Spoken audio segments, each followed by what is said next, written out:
So, hello everyone, my dear students and friends.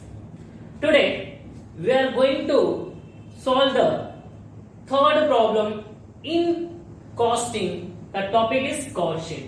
Third problem हम लोग cost sheet का करने जा रहे हैं.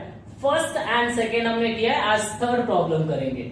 सबसे पहले मैं पूरा प्रॉब्लम आपको एक्सप्लेन करूंगा. आपका काम क्या होता है, नोटबुक में उस क्वेश्चन को लिखना है और टिक लगाना है कौन सा डायरेक्ट एक्सपेंसेस है, कौन सा आपका इनडायरेक्ट है, कौन सा आपका फैक्ट्री ओवरहेड्स है, कौन सा आपका सेलिंग एंड डिस्ट्रीब्यूशन ओवरहेड्स है और कौन सा आपका ऑफिस एंड एडमिनिस्ट्रेटिव ओवरहेड है. सो प्रॉब्लम नंबर 3 हम देखेंगे, आपके स्क्रीन पे दिखेगा. दिया from the following particular prepare cost sheet showing the various element of cost. आपके सामने देखिए, सबसे पहले आपको दिया opening stock of raw material. आपको पता है कि opening stock of raw material number 1 में सबसे ऑन द टॉप होता है हमारा रॉ मटेरियल कंज्यूम में. Then after purchase of raw material, opening stock of raw material में हम purchase of raw material add करते. Carriage outward, carriage outward and carriage inward दोनों में डिफरेंस है. कैरेज आउटवर्ड हमारा सेलिंग से रिलेटेड है, इसलिए कहां पे जाएगा, सेलिंग एंड डिस्ट्रीब्यूशन ओवरहेड में जाएगा. Direct wages, as you know हमारा सेकंड नंबर का टॉपिक में आपका डायरेक्ट वेजेस आता है. डायरेक्ट पावर, ये डायरेक्ट पावर हमारा डायरेक्ट एक्सपेंसेस है नंबर 3. फर्स्ट हमारा रॉ मटेरियल कंज्यूम, सेकंड हमारा डायरेक्ट वेजेस, थर्ड हमारा डायरेक्ट एक्सपेंसेस. तो आपका डायरेक्ट पावर किस में जाएगा, डायरेक्ट एक्सपेंसेस में. टेक्निकल डायरेक्टर सैलरी, अभी टेक्निकल डायरेक्टर सैलरी तो आपको पता है कि जो टेक्निकल डायरेक्टर है, आप बताइए वो कहां पे काम करता है, फैक्ट्री में. टेक्निकल काम कहां पे होते हैं, फैक्ट्री में. तो ये जो आपका टेक्निकल डायरेक्टर सैलरी कहां पे जाएगा, factory overheads. Factory rent, rates and insurance, नाम से इंडिकेटर है, फैक्ट्री का है तो कहां पे जाएगा, factory overheads. Sale of factory scrap, अभी फैक्ट्री स्क्रैप का सेल हो रहा है तो मैंने बताया था आपको. फैक्ट्री ओवरहेड्स में से क्या कर देंगे, इसको लेस कर देंगे, sale of factory scrap. Depreciation on factory building, factory building का डेप्रिसिएशन है तो ये भी कहां पे जाएगा, फैक्ट्री ओवरहेड्स में. Closing stock in work in process, gross work cost के बाद जो हमारा opening stock of work in process less closing stock of work in process आता है, तो closing stock of work in process उसमें से क्या कर देंगे हम लोग, लेस कर देंगे. नेक्स्ट फैक्ट्री स्टेशनरी, फैक्ट्री में भी कभी कभी स्टेशनरी का यूज होता है और नेम फैक्ट्री है तो डेफिनेटली कहां पे जाएगा, फैक्ट्री में जाएगा आपका factory overheads. Opening stock of finished goods, opening stock of finished goods, cost of production के बाद अगर आपको याद होगा तो हम लिखते हैं opening stock of finished goods. Closing stock of raw material number 1 में एकदम टॉप पे, opening stock of raw material add purchases of raw material less closing stock of raw material, तो उसमें से लेस कर देंगे. Fees to brand ambassador, brand ambassador हमारा selling से रिलेटेड होता है तो सेलिंग एंड डिस्ट्रीब्यूशन ओवरहेड्स में जाएगा. Stationery and printing, printing and stationery normally office में यूज होता है तो ये ऑफिस एंड एडमिनिस्ट्रेटिव ओवरहेड्स है आपका. स्टाफ सैलरी, स्टाफ से रिलेटेड है तो स्टाफ सैलरी आपका ऑफिस में जाएगा, ऑफिस एंड एडमिनिस्ट्रेटिव ओवरहेड्स हो जाएगा. Trade discount, now trade discount normally हमारा क्या होता है, डिस्काउंट हम किस पे देते हैं, तो ट्रेड डिस्काउंट ये हमारा फाइनेंस से रिलेटेड है. ट्रेड डिस्काउंट को हम यहाँ पे कंसीडर नहीं करते, ट्रेड डिस्काउंट को हम क्या कर देंगे, यहाँ पे इग्नोर करेंगे, ट्रेड डिस्काउंट यहाँ पे नहीं आएगा. ऑफिस रेंट ऑफिस से रिलेटेड है तो ऑफिस एंड एडमिनिस्ट्रेटिव ओवरहेड्स में जाएगा. फ्री सैंपल एक्सपेंसेस, तो फ्री सैंपल एक्सपेंसेस सेलिंग से रिलेटेड है, कहां पे जाएगा आपका, सेलिंग एंड डिस्ट्रीब्यूशन ओवरहेड्स में जाएगा. Closing stock of finished goods, तो closing stock of finished goods हमारा सेम कॉस्ट ऑफ प्रोडक्शन के बाद जो opening stock of finished goods less closing stock of finished goods, तो opening stock of finished goods में से क्लोजिंग स्टॉक क्या कर देंगे, माइनस कर देंगे. एंड मेरा लास्ट में एक सेंटेंस दिया है, sales are made to earn profit at the rate 10% on cost price. इस प्रॉब्लम में ना ही प्रॉफिट दिया है ना ही सेल दिया है, ये दोनों हमको फाइंड आउट करना, बट उसके लिए हमको इंफॉर्मेशन दिया है। वापस देखेंगे, sales are made to earn profit at the rate 10% on cost price. जो हमारा प्रॉफिट है हमारे कॉस्ट का 10%। एंड अगर आपको याद होगा तो कॉस्ट ऑफ प्रोडक्शन हम ही फाइंड आउट करते, टोटल कॉस्ट हम फाइंड आउट करते हैं, तो टोटल कॉस्ट जो भी आएगा उसका 10% हमारा क्या होगा, प्रॉफिट होगा। एंड कॉस्ट में अगर प्रॉफिट ऐड कर देंगे so will get the sales. So बेटा ये पूरा प्रॉब्लम हम लोग क्या करने वाले, सॉल्व करने वाले। अगेन एक बार इसमें आपको मैं बता देता हूं कि यहां पे हमको प्रॉफिट भी नहीं दिया है, सेल्स भी नहीं दिया है। सो इन दैट केस हमें बोला कि प्रॉफिट ऑन कॉस्ट 10%, तो जो भी हमारा टोटल कॉस्ट होगा उस टोटल कॉस्ट का 10% क्या लेंगे हम, प्रॉफिट। लाइक एग्जांपल 90,000 अगर हमारा टोटल कॉस्ट होता है तो 90,000 का 10% कितना होगा, 9,000, तो हमारा सेल का अमाउंट कितना होगा, 99,000। सो ये पूरा प्रॉब्लम मैं आपको ब्लैक बोर्ड पे करा रहा हूं, आप क्लियरली एक एक आइटम देखेंगे, डोंट वरी, देखेंगे प्रॉब्लम हमारे पास है, आपका काम है उसको देखना। सो देखेंगे फर्स्ट सबसे पहले हमारा हेडिंग होता है raw material consume.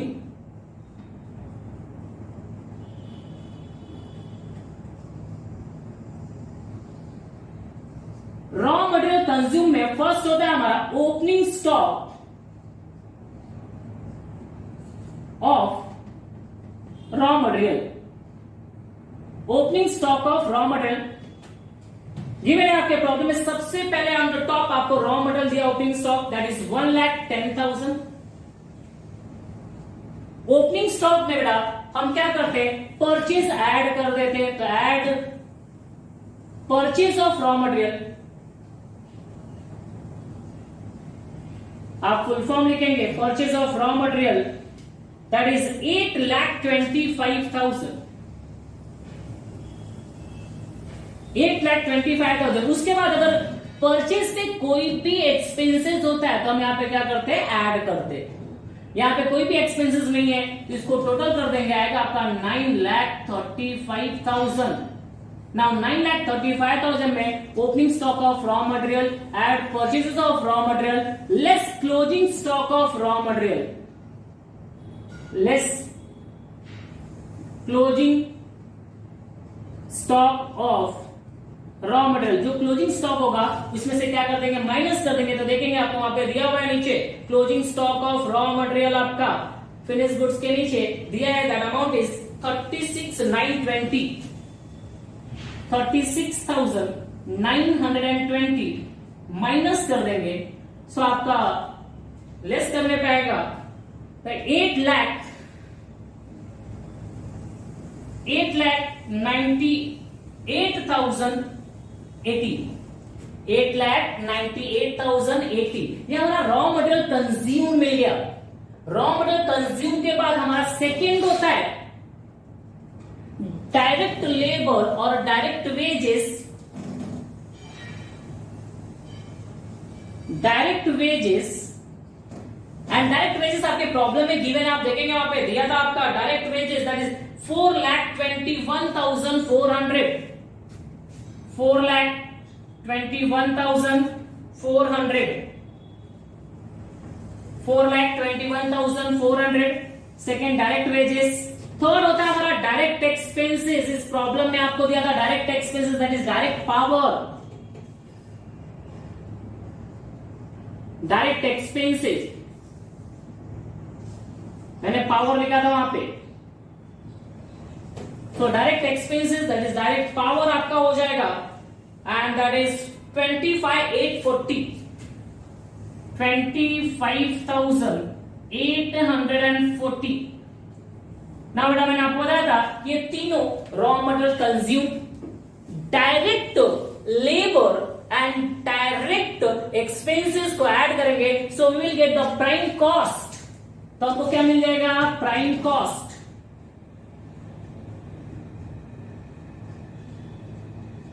And in तीनों को प्लस कर देंगे, so we will get the total 13,45,320, 14,25,320, 14,25,000, sorry इन तीनों को ऐड करेंगे तो 13,45,000,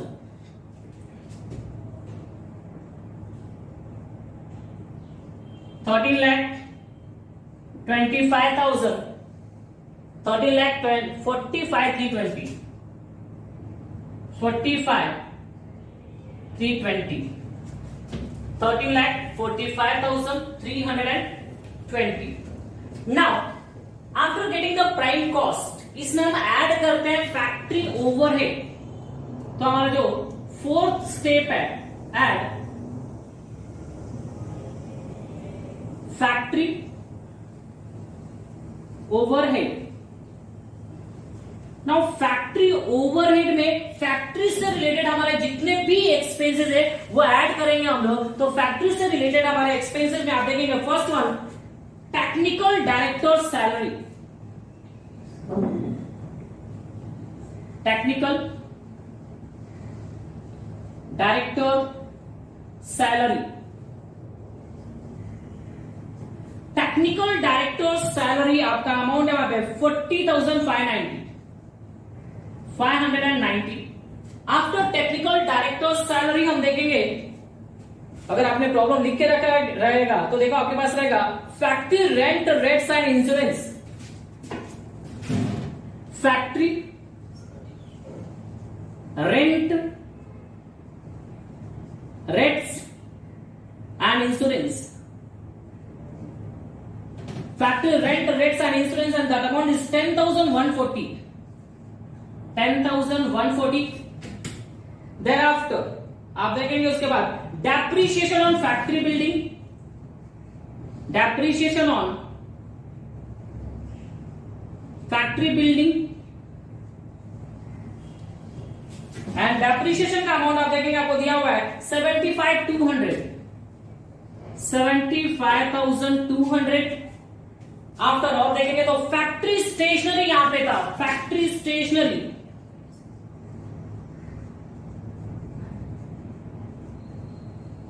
एंड फैक्ट्री स्टेशनरी का अमाउंट देखेंगे तो आपको दिया था 12,340, 12,340.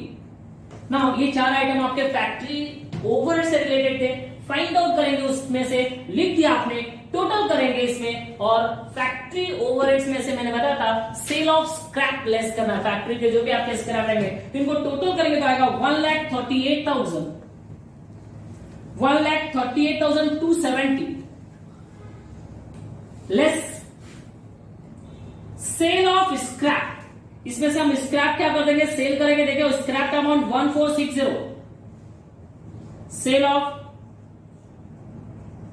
scrap and that amount is 1,460, 1,460. ये आपका जो सेल ऑफ स्क्रैप है माइनस कर देंगे तो आपको मिलेगा 1,36,000, 1,36,810. Now prime cost plus factory overheads को ऐड करने पे आपको मिलता है ग्रॉस वर्क कॉस्ट. तो हमारा ग्रॉस वर्क कॉस्ट आ जाएगा आपका, इसको टोटल करेंगे, ये हमारा ग्रॉस वर्क कॉस्ट हो जाएगा. इसमें से मैंने आपको बताया था टोटल कर सकते हैं हम लोग 0, 213, 38, 11 कैरी आएगा 1, 6 and 6, 12 कैरी आएगा 1, 5 and 3, 8, 3 and 1, 4 and that is 1 carry आपका 14,82,130. ये हमारा हो जाएगा gross work cost,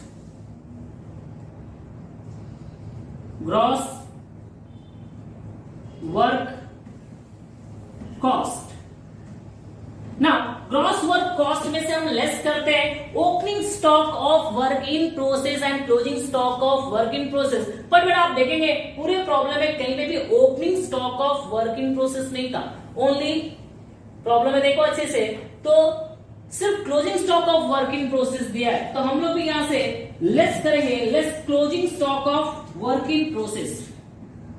less closing stock of WIP, उसको लेस कर देंगे हम लोग, and closing stock of work in process का अमाउंट है 1,20,260, 1,20,260, 1,20,260 प्रॉपरली आप चेक कर लेंगे। देखिए वहां पे अमाउंट कितना दिया आपको, 1,20,260 आपको दिया है वर्क इन प्रोसेस। तो माइनस करेंगे 0, 13 में से 6 जाएगा आपका 7, 10 में से 2 जाएगा 8, 1361, that means 13,61,860, and that is called as net work cost. Net work cost. Net work cost में मिल गया हमको, यहां तक देखेंगे आप लोग। Raw material consume, opening stock of raw material, add purchases of raw material, less closing stock of raw material. Second, direct wages, third direct expenses will get the prime cost. Factory overheads add किया, उसमें से cell of scrap क्या कर दिया, less क्या, will get the gross work cost. Opening stock of work in process less closing stock of work in process. तो आप देखेंगे यहाँ पे ओपनिंग स्टॉक नहीं था तो ओनली लेस कर दिया हमने वर्क इन प्रोसेस को, क्या मिलेगा, net work cost. After that इसमें हम फैक्ट्री ओवरहेड्स के बाद हमारा नंबर आता है ऑफिस एंड एडमिनिस्ट्रेटिव ओवरहेड्स का। इसमें हम क्या ऐड करेंगे फिर, office and administrative overheads. 5th number पे आपका आता है office and administrative overhead, full form use करेंगे। अभी ऑफिस एंड एडमिनिस्ट्रेटिव ओवरहेड्स में हमारे ऑफिस से रिलेटेड जितने भी एक्सपेंसेस या जितने भी ओवरहेड्स रहेंगे वो लिखेंगे। सो देखेंगे हमारे ऑफिस से रिलेटेड कौन कौन से। फर्स्ट हम देखेंगे, वहां पे दिया आपको printing and stationery. First one दिया printing and stationery, printing and printing and stationery का अमाउंट आप देखेंगे 12,200। देन आफ्टर आपको नेक्स्ट वन दिया ऑफिस रेंट। सो लिखेंगे office rent, and office rent का अमाउंट है 60,000। सो यहाँ पे 60,000।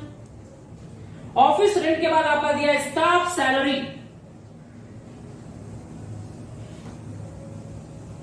नाउ स्टाफ सैलरी आपको दिया है 6,30,000, 6,30,000।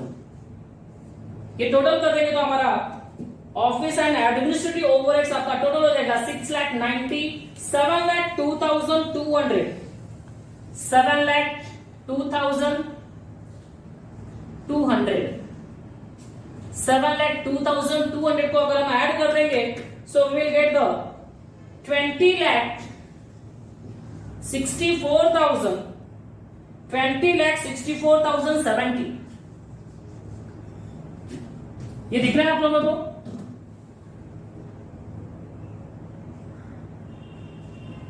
नहीं दिख रहा? दिख रहा है मुझे। नाउ सो आपका जो 20,64,70 है टोटल में, इसका ऊपर लिख देता हूं, that is called as cost of production. Cost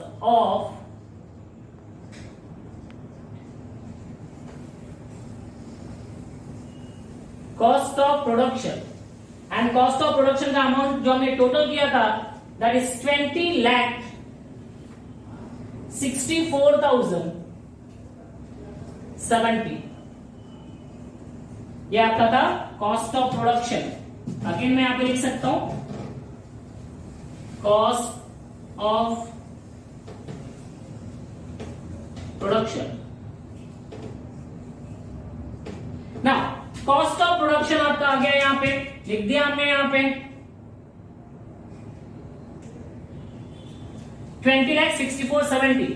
after getting the cost of production हमारा जो नेक्स्ट होता है कॉस्ट ऑफ प्रोडक्शन में opening stock of finished goods and less closing stock of finished goods. आप देखेंगे प्रॉब्लम में तो आपका opening stock of finished goods लिखेंगे यहां पे add opening stock of finished goods. आप देखेंगे वहां पे आपके opening stock of finished goods का अमाउंट है 45,280 एंड क्लोजिंग स्टॉक का अमाउंट है 50,240। तो मैंने आपको दूसरा तरीका बताया था कि if closing stock is greater than opening stock तो हम लोग ऐसे कर सकते हैं ना, opening stock of finished goods add कर देंगे हम टोटल में एंड दैट अमाउंट इज 45,280। 45,280 अगर 45,280 को मैं ऐड कर दूं यहां पे विल गेट 0 5 3 9 0 1 21,09,350 21,09,350 थोड़ा सा अच्छे से लिख देता हूं 21,09,350। इसमें से हम लेस करेंगे, less closing stock of finished goods and closing stock of finished goods का अमाउंट है 50,240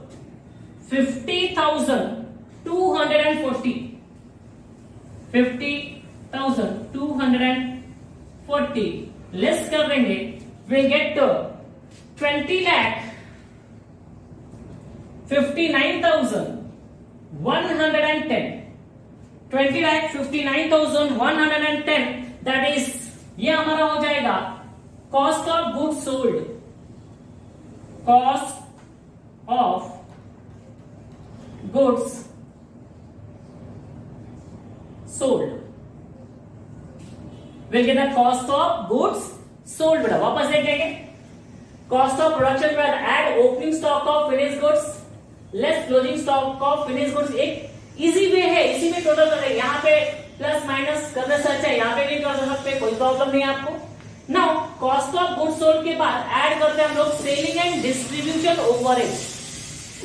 ऐड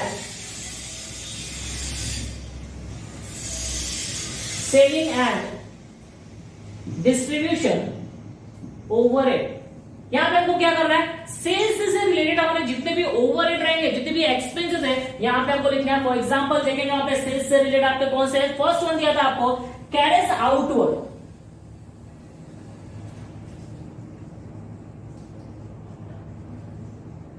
ना कैरेज आउटवर्ड एंड इसका अमाउंट आपका 28,500 28,500 after carriage outward fees paid to brand ambassador, fees paid to brand ambassador full form लिख लेंगे आप लोग and that amount is 2 lakh rupees. Brand ambassador मतलब जैसे आपने देखा रहेगा तनिष्क डायमंड, उसकी ब्रांड एम्बेसडर कौन, ऐश्वर्या राय थी। कुछ दिनों पहले आपने देखा रहेगा गुजरात का ब्रांड एम्बेसडर अमिताभ बच्चन को बनाया गया था। तो ऐसे बहुत सारे प्रोडक्ट के ब्रांड एम्बेसडर होते हैं, वैसे स्टेट के भी होते हैं, प्रोडक्ट के भी होते हैं, और वो हमारे सेल्स को इंक्रीज करने में क्या करते हैं, हेल्प करते हैं। सो ब्रांड एम्बेसडर हमारा क्या होता है, सेलिंग एंड डिस्ट्रीब्यूशन ओवरहेड्स होता है। Next one free samples.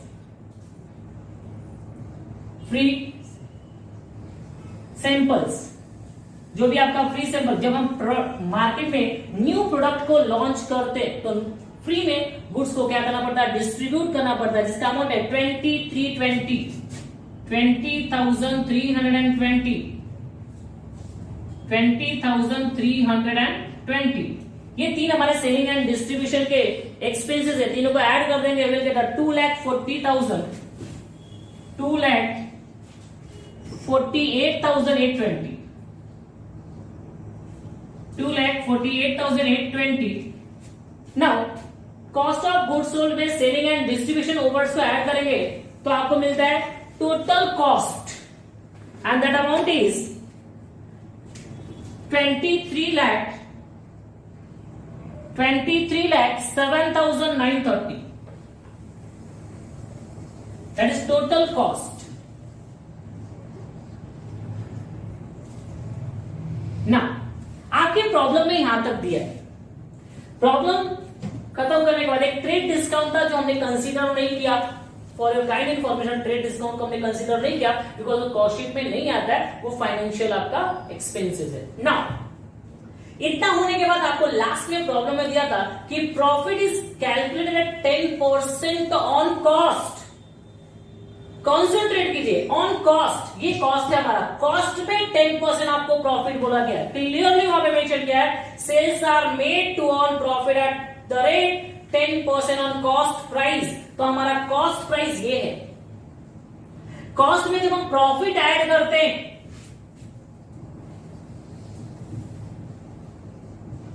Cost में जब हम प्रॉफिट ऐड करते हैं and that time will get the cell,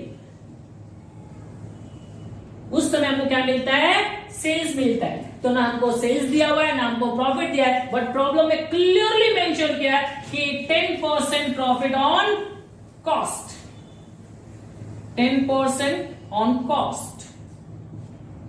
so that is, ये आपका कॉस्ट है, इसका 10% दैट मीन्स व्हाट, सिंपल, इसका लास्ट का जीरो निकाल दो, आपका 10% हो जाएगा 2,30,793, 2,30,793, ये हमारा 10% होगा, कॉस्ट का 10%, उसको ऐड कर देंगे, will get the total sale that is 25 lakh 38,000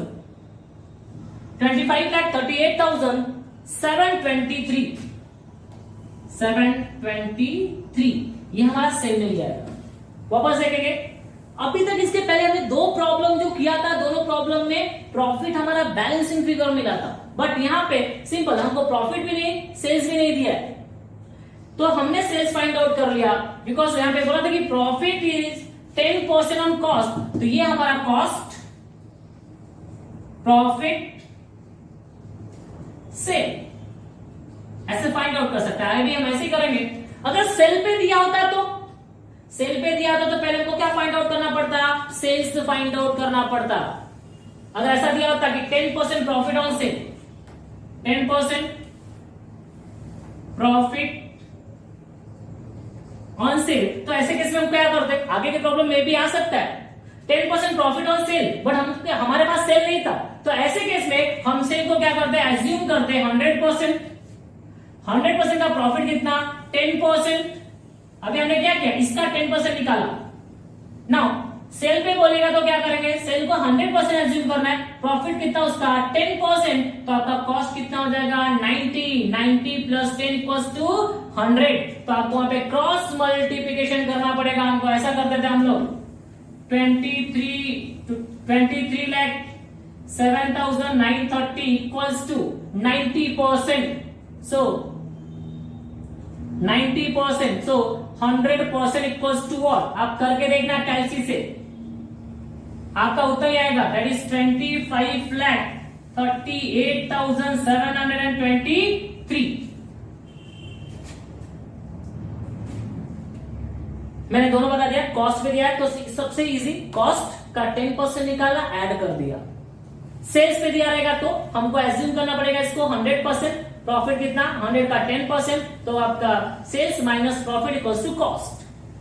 cross multiplication करके हम लोग क्या फाइंड आउट करते थे, सेल फाइंड आउट कर सकते थे, या तो प्रॉफिट भी फाइंड आउट कर सकते थे, इसमें कोई प्रॉब्लम नहीं।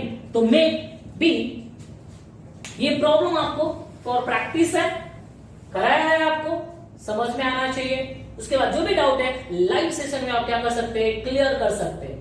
Thank you.